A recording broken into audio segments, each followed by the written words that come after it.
ওকে, another material ডিজাইনের video টিউটোরিয়ালে সবাইকে স্বাগতম।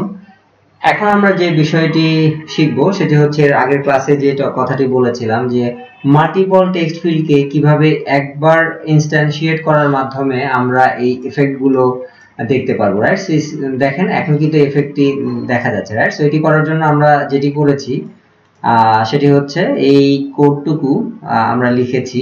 ওকে, এই কোডটুকুর প্রতিটি লাইনের অর্থ আমি বলছি না, বাট এখানে যে কাজটি হচ্ছে আমি সেটি বলছি। বাই ডিফল্ট যেটি হচ্ছে যে এমডিসি টেক্সট ফিল্ড প্রত্যেকটি টেক্সট ফিল্ডের ক্লাসের মানে প্রত্যেকটি টেক্সট ফিল্ডের ক্লাস কিন্তু এই MDC text field, right? So MDC text field যখনই আমরা কোয়েরি সিলেক্টর দিয়ে দিচ্ছি তখন কোয়েরি সিলেক্টর আসলে দুটি টেক্সট ফিল্ডকে সিলেক্ট করছে, রাইট? সো এটি প্রথম, এটি দ্বিতীয়, রাইট? সো এই দুটি টেক্সট ফিল্ড অবজেক্ট হিসেবে আসছে, রাইট? সো আমাদেরকে এই অবজেক্ট থেকে সামহাউ ডাটাটিকে এই দুটি অবজেক্ট থেকে আমাদের এক একটি মানে অবজেক্টকে সেপারেট করতে হবে, রাইট? এবং প্রত্যেকটি অবজেক্টের এলিমেন্ট বরাবর আমাদেরকে অ্যাটাচ টু করতে হবে। ওকে, সো এই কাজটি করার জন্য আমরা একটি স্পেশাল ফাংশন ব্যবহার করেছি, সেটি হচ্ছে অ্যারে স্লাইস কল। এটি একটি জাভাস্ক্রিপ্টের অ্যাডভান্স ফাংশন যেটি প্রোটোটাইপের মধ্যে থাকে। ওকে, এটি নিয়ে আরো ডিটেইল জানতে চাইলে আপনারা গুগল করতে পারেন @arrayslice.call। এটি দিলে আমি কিছু লিংক পেয়েছি, এখান থেকে একটি বেস্ট ভিডিও টিউটোরিয়াল লিংক পেয়েছি যেটা আপনাদেরকে হেল্প হতে পারে। আমি ভিডিওটি ডেসক্রিপশনে দিয়ে দিচ্ছি যাতে আপনারা সহজে এখান থেকে শিখে নিতে পারেন। ওকে, ভিডিও দেখতে পারেন অথবা এই জাভাস্ক্রিপ্টের একটি টিউটোরিয়াল ব্লগ আছে, এই ব্লগ থেকেও আপনারা পড়ে এই জিনিসটি বুঝে ফেলতে পারেন যেটা আসলে কিভাবে কাজ করে। বাট মূল টার্মটা হচ্ছে এখানে অবজেক্ট থেকে অ্যারেতে কনভার্ট করা হচ্ছে এখানে। ওকে,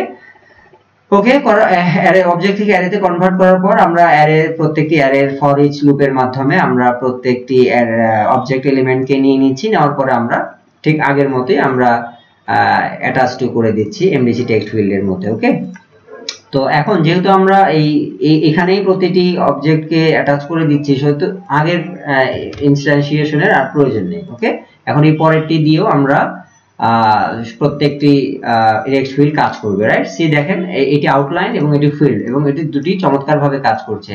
এখন আমরা as many as we wish, আমরা যত ইচ্ছা তত টেক্সট ফিল্ড কিন্তু আমরা এখন মানে বানিয়ে ফেলতে পারি এবং সব আর ইনস্টলেশন করার প্রয়োজন নেই। এই এক ইনস্টলেশনেই এখন সব এলিমেন্ট টেক্সট এলিমেন্টগুলো কাজ করবে। ওকে, তো নাইস। এখন আমরা আরো কিছু ডিফারেন্ট ফিচার টেক্সট এলিমেন্টের উপরে অ্যাপ্লাই করব, যেমন with level, without level, okay, field, outline, এগুলো অলরেডি দেখেছি। আমরা টেক্সট এরিয়াটা দেখব।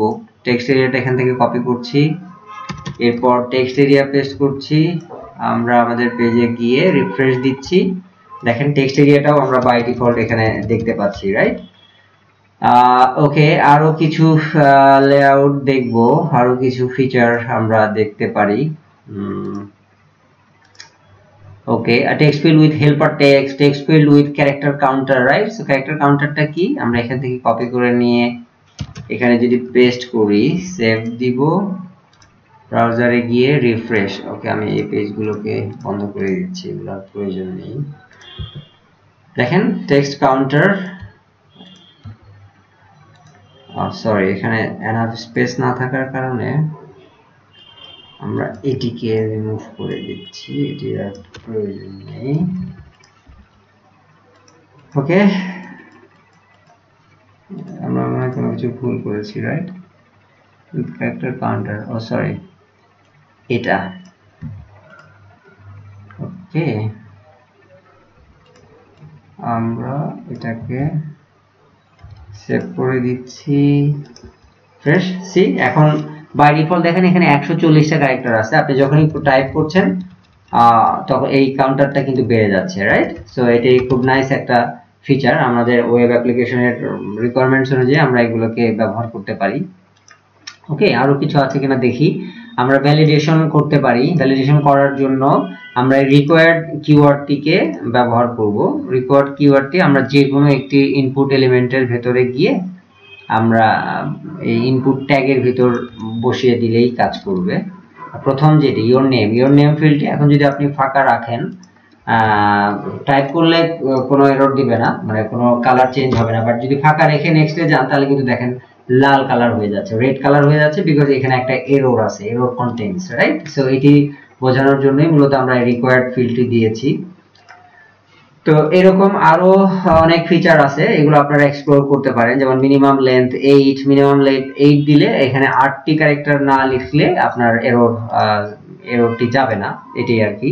তারপরে কিভাবে প্রিফিল করতে হয়, কিভাবে কাস্টম সিএসএস ক্লাস ব্যবহার করে আমরা এক্সিস্টিং ম্যাটেরিয়াল ডিজাইনের এক্সিস্টিং সিএসএস কালারকে বা ক্যারেক্টারিস্টিক্সকে চেঞ্জ করতে পারি, ওভাররাইট করতে পারি, কিভাবে সাবমিক্সিং করতে পারি, এই সবগুলোই আপনারা প্র্যাকটিস করে নেবেন। আমার মূলত যে চ্যালেঞ্জটুকু সেটুকু আমি করে দিলাম, এখন আপনারা জাস্ট প্র্যাকটিসের মাধ্যমে এটাকে অ্যাডভান্স লেভেলের কাজে রপ্ত করে ফেলতে হবে আপনাদের।